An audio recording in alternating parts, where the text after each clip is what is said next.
This is no longer new information. It is pretty well known these days that the market has become incredibly competitive and tough, not only for experienced professionals, those with years of experience under their belt, but also for anyone who is joining the market, especially for early talent and fresh graduates.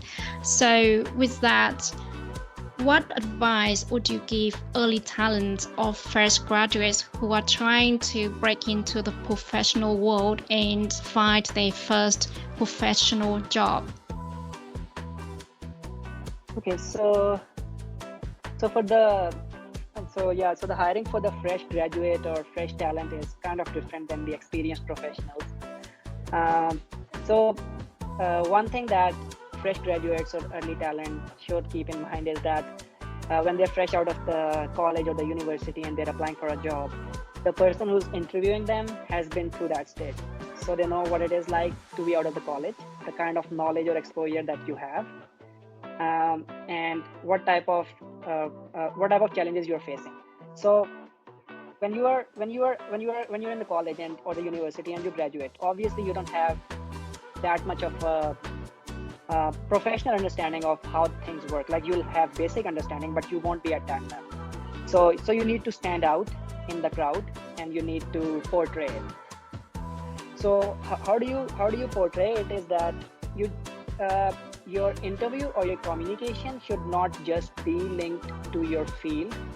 It should be linked to you. It should not be about your expertise, but it should be about you, like you as a person. Because when the company is hiring someone, yeah, they are looking for your skill, obviously, but more than your skill, they are looking at what you bring as a whole to the table. How will you bring the team together, or how will you interact with the people? How will you drive a change? How will you navigate through different situations? So you can take the example that you faced during your undergrad or your master's degrees, whatever education you got, and link it to the professional field in a way to portray how you used your skills to practically navigate during your tenure while dealing with your class fellows or your teachers or driving different projects. So you keep it diverse and you show it in, like, you give different examples to show the diversity of your personality. So for example, if you are an engineer, you don't have to talk about engineering only. Like, yeah, you can, but what will give you the edge is that, yeah, you're talking about the engineering, but you know about some other topic as well that you're comfortable in talking about. You are good in making small talk as well, because you can get in the field, but the leaders or the people who basically grow in the long term are the ones who know more than their field. They'll have the basic level understanding of their field, but they'll build on top of that their communication skills, their networking skills, their problem solving skills, their people management skills. So basically that's what drives them, and this is the change that the company is looking for, that you'll bring in the long term. So they're just not looking at a subject matter expert. They're looking at you as a whole professional. So keep your profile diverse, get exposure that is outside your studies, get into co-curricular activities, also focus on them and take lessons from them and use them in your first job finding, when you go for your first job finding. So that gives you a diverse profile.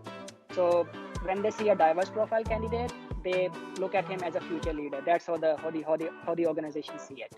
So that's what I can recommend. That's such a great piece of advice.